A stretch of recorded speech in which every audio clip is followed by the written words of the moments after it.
Insperity presents the Small Business Advocate Show with Jim Blasingame, brought to you by FedEx, CareerBuilder.com, and Palo Alto Software. This is a copyrighted production of Small Business Network, Inc., all rights reserved.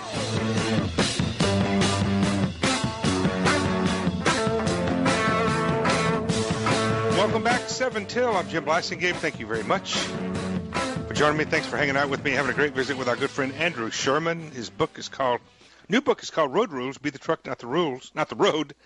I'm sorry, Be the Truck, Not the Squirrel. I'll get it right in a minute, Andrew. Sorry about that. And then also the Bible on franchising and licensing, which is called Franchising and Licensing. It's now out, and it's like, what is it, 29th edition or something like that, Andrew? It came out in its 4th edition. 4th edition, okay. It's having its 20-year anniversary. That book first came out in 1991. Yep. And we've had 4 editions over 5 years, and here we are in 2011. So it's clearly one of the longest-selling and most sustained books in print. Congratulations, and it's sold something under 1 billion copies across the galaxy. And also, your mergers and acquisition book is now out in another edition. So check all that out, folks. Just look for Andrew Sherman, and you can find all the books. I don't have time in a 2-hour show to list all the books that he's written. Andrew, one of the things that I'd like for you to talk to us about is some of the specific opportunities that you see for small businesses around the globe. I'd like to remind people that 95% of all the prospects for any business on planet Earth live outside the United States.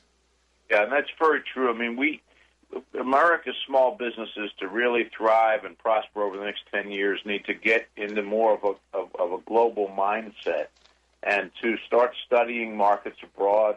We have all of the facilities and empowerment that the web brings. I mean, there's small companies all over this great nation that could have never considered being global until the web arrived to where it is today.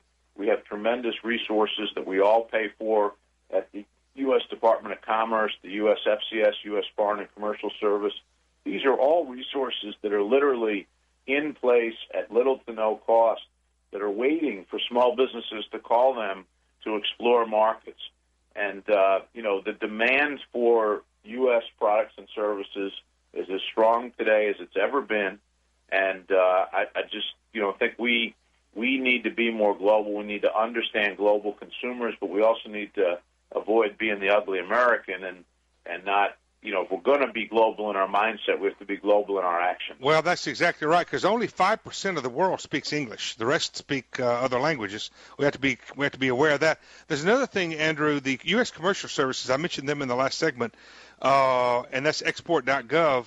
They are great. They have great services to help small business owners cross over the abyss between our culture and another culture, our society, another society, our marketplaces and the other marketplaces, the languages, the prospecting, the helping to put together the financing with Ex-Im Bank. There's a lot of support out there for small business owners to do exporting. And one other thing, Andrew, quickly, is our government is currently allowing the dollar to be devalued. That's good for exporting, isn't it? Yeah, it is, because your overseas consumers are paying less for goods and services. But we have an embarrassing trade deficit. I mean, for a nation of entrepreneurs, our trade deficit should be much smaller than it is. And I think America's small businesses can really move the needle if they're more committed to being global, and will chip away at that trade deficit over the next few years. And that has nothing to do with who's in the White House or who's in Congress. That has to do with small businesses taking it upon themselves to explore these global markets. Well, exactly, but also taking advantage of the resources. I'm going to tell you something. You talk about an embarrassment. We've got an embarrassment of riches, of organizations, institutions, services that are available to help small business owners find global partners, global trading partners, more than any other country in the world. Well, exactly. And also, what used to be very expensive market research, if you wanted to really learn about a particular country 20 years ago and doing business in that country, you'd have to go out and hire a consulting firm and have fancy market research reports done.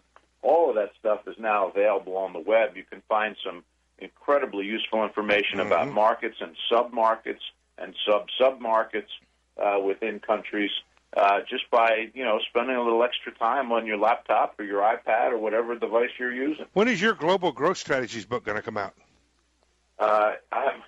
I'm working on it as we speak. It's about time. Come on. You need to get busy. In your spare time, you need to make sure you knock that out. Exactly. Well, Andrew, jonesday.com, right? And bethetruck.com. That's where you can find the Road Rules book, right? Absolutely. And wishing my daughter a great day. Absolutely. Happy birthday, Jennifer. We're proud of you, and Mom and Dad, too. Thanks, Andrew. We'll see you next time. All right. Be good, Jim. Andrew Sherman, ladies and gentlemen. And he's an attorney, but we love him anyway. I got to go for this hour. I'm Jim Blasingame, the Small Business Advocate, reminding you today, seek excellence, not perfection.